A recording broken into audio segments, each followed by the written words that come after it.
दलित पिछड़ा समाज संगठन मध्य प्रदेश और भीम आर्मी आजाद पार्टी के नेता दामोदर यादव ने हिंदू धर्म के खिलाफ जमकर विवादित बयान दिया। एक प्रेस कॉन्फ्रेंस में दामोदर यादव ने भगवान श्री राम और श्री कृष्ण को काल्पनिक बताते हुए कहा, जिस तरह से बचपन में हमने कहानियां सुनी थी उसी प्रकार से राम और कृष्ण काल्पनिक है। यह सिर्फ कहानियां और आडंबर है। जिस धर्म की नींव लालच पर है मैं उसे धर्म नहीं मानता। दामोदर यादव ने कहा श्रीमद् भागवत गीता एक काल्पनिक ग्रंथ है जो तर्क की कसौटी पर खरे नहीं उतरते, मैं उसे नहीं मानता हूँ। इनका कुछ वर्ग के लोगों द्वारा निजी स्वार्थ के लिए महिमा पंडित किया गया है। ये सब आडंबर है। यहाँ तक कि दामोदर यादव ने जन्माष्टमी और रामनवमी को भी आडंबर करार दिया। उन्होंने कहा कि देश के 130 करोड़ लोगों में आडंबर का नशा चढ़ा हुआ है, वो सुधरकर विकास के रास्ते पर चले। यादव ने कहा श्रीमद् भागवत गीता कुछ लोगों के लिए दुकान चलाने का साधन है और कुछ वर्ग के लोगों का इसमें एक अधिकार है, नहीं तो इटवा में यादव नहीं पिटता और उसकी चोटी नहीं काटी जाती। दामोदर यादव ने कहा कि वह अपनी मांगों को लेकर 30 तारीख को विधानसभा का घेराव करेंगे। दामोदर यादव ने बल बहादुर बघेल को डीपीएसएस का अध्यक्ष नियुक्त किया और कहा कि बघेल भगवत कथा में समय बर्बाद कर रहे लोगों को समझाइश देंगे, साथ ही पेरियर के रास्ते पर चलने के लिए प्रेरित करेंगे। मैं तर्क की कसौटी पे जो बात खरी उतरे उसको मानता हूँ।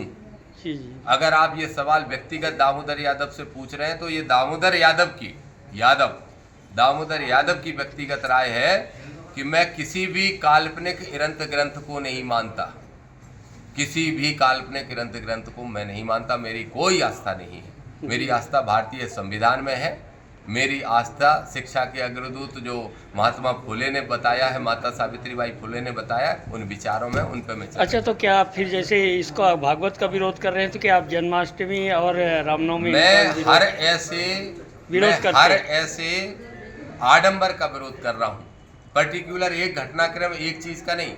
मैं चाहता हूं कि इस देश के अंदर रहने वाले 140 करोड़ लोगों में से 130 करोड़ लोगों ने जो नशा कर रखा है आडंबर का, उस नशे को उतारें और तर्क को समझे। कसौटी पे जो बात सही उतरे तर्क की, उस बात को माने और विकास के रास्ते पे आगे बढ़े।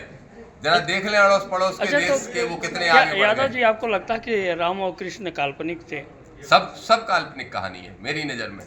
कहानियां हैं ये जो बचपन में सुनाई जाती थी ना, किसी ने गढ़ दी, फिर उनको मान्यता दे दी जिससे दुकानें चलती रहे। इन दुकानों का हम सख्त विरोध